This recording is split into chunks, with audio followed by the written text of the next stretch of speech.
The room fell silent for only a second, but that single second changed the course of my life. We had barely stepped inside the open house when an elderly woman greeted us with the warm confidence of someone who had spent decades recognizing love before people admitted it themselves. She smiled at my realtor, then at me, and cheerfully said how refreshing it was to see a husband and wife searching for a new beginning together. Before I could awkwardly explain that we weren't a couple, my realtor simply smiled, looked at me with calm eyes that carried more understanding than I deserved, and quietly said, "Not yet." Those two simple words echoed through my heart louder than anything I had heard in years. Before we continue, if you believe that kindness can heal broken hearts, that second chances are worth fighting for, and that love often arrives when we least expect it. Please like this video, leave a comment, share it with someone who needs hope today, and subscribe to Kindness Corner. Your support helps us continue, sharing stories that remind us all to believe in the good that still exists in this world. 3 years before that unforgettable afternoon, I had convinced myself that my life had already reached its ending, even though I was only 40 years old. My marriage had collapsed after years of slowly drifting apart. The divorce was quiet, respectful, and painfully empty. We divided our belongings, signed the papers, and walked away carrying invisible wounds that neither of us knew how to heal. I kept the house because neither of us wanted to argue over it, but every room became a reminder that silence could be louder than shouting. I spent evenings eating frozen dinners in front of the television, pretending I enjoyed the solitude while secretly dreading weekends, when the loneliness stretched endlessly, from sunrise to bedtime. Eventually, I decided the house had become a museum dedicated to a life that no longer existed. Every hallway carried memories. Every window reflected a version of myself that looked exhausted. Selling it felt terrifying, but staying felt even worse. That decision was how I met Emily, the realtor assigned to help me prepare the property before listing it on the market. Emily wasn't the kind of person who tried too hard to impress anyone. She arrived carrying a notebook that looked well used, comfortable shoes instead of expensive heels, and a smile that never felt rehearsed. She asked thoughtful questions instead of making sales pitches. Rather than pointing out what was wrong with the house, she noticed what had once made it feel like home. She had an unusual gift for seeing possibilities hidden beneath disappointment, whether she was talking about old hardwood floors or tired people. Over the following weeks, we spent countless hours cleaning, organizing, repainting walls, and preparing the property for buyers. Somewhere between moving dusty furniture and sorting forgotten photographs, we began sharing pieces of our lives. She told me about losing her father unexpectedly and how grief had taught her to appreciate ordinary moments. I admitted that I no longer recognized the optimistic man I used to be. She never interrupted. She simply listened, as though every sentence mattered. What surprised me most wasn't that Emily understood pain. It was that she refused to let pain become someone's identity. Whenever I criticized myself for failed dreams or broken relationships, she gently redirected my attention toward what still remained. She believed people deserved compassion, especially from themselves. I had spent years believing my best days were behind me. Somehow, without ever trying to fix me, she made me wonder if they might still be waiting somewhere ahead.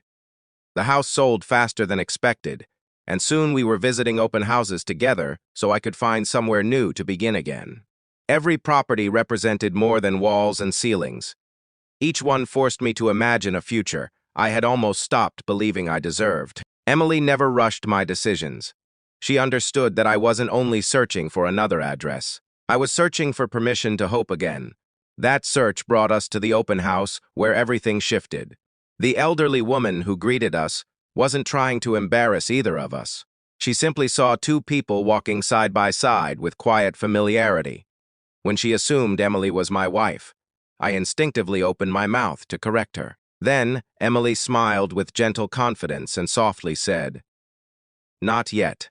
The woman laughed warmly before walking away to greet another visitor, completely unaware that she had just witnessed two hearts, skipping the same beat. For several long moments, neither of us spoke. I wasn't confused because Emily had lied. I was overwhelmed because, deep inside, I realized I wished she hadn't been joking. The drive back was unusually quiet. I replayed those words repeatedly, wondering whether I had imagined the tenderness behind them. Fear whispered that I was reading too much into an innocent moment. Hope whispered something entirely different. Days passed before I gathered enough courage to ask Emily if she wanted to have dinner after work, not as client and realtor, but simply as two people who enjoyed each other's company. She smiled exactly the way she had at the open house, and this time her answer came without hesitation. That dinner lasted nearly 4 hours. We talked about childhood dreams, embarrassing mistakes, favorite books, aging parents, unexpected heartbreaks, and the strange ways life sometimes leads us exactly where we need to be through roads we never wanted to travel. Neither of us pretended to be perfect. We had both been disappointed by life. We had both questioned our worth. Yet somehow, sitting across from each other, those scars no longer felt like flaws. They felt like proof that we had survived. Our relationship didn't become magical overnight. There were difficult conversations, moments of insecurity, and lingering fears from past relationships. I worried I would fail again. Emily worried about opening her heart after years of protecting it. But every challenge became another opportunity to choose patience instead of pride. We discovered that real love isn't built by avoiding brokenness. It's built by carrying each other's burdens without trying to erase them. Months later, I finally purchased a modest little house with large maple trees in the backyard. It wasn't the biggest property we had visited, nor the most impressive, but sunlight filled every room, and laughter somehow seemed easier there. Emily helped me unpack the last moving box. Standing in the empty living room, I realized this house already felt more like home than the previous one ever had during its final years. One rainy autumn evening, I returned to that same living room, carrying a small velvet box. My hands trembled so much I nearly dropped it before kneeling down. I told Emily that she had done something no contractor, therapist, or amount of time could have accomplished. She hadn't simply helped me find another house. She had helped me find myself again. She had reminded me that broken endings sometimes become beautiful beginnings when someone chooses kindness over judgment and hope over fear. Tears filled her eyes before I even finished asking. She smiled through those tears, laughed softly, and whispered, "Now, if this story has touched your heart, please take a moment to like this video, share it with someone who needs encouragement, and subscribe to Kindness Corner." Every act of support helps us continue sharing stories that remind people they are never too broken, too late, or too lost to find love again. Special request before you leave, please comment with the words, "Kindness always finds a way."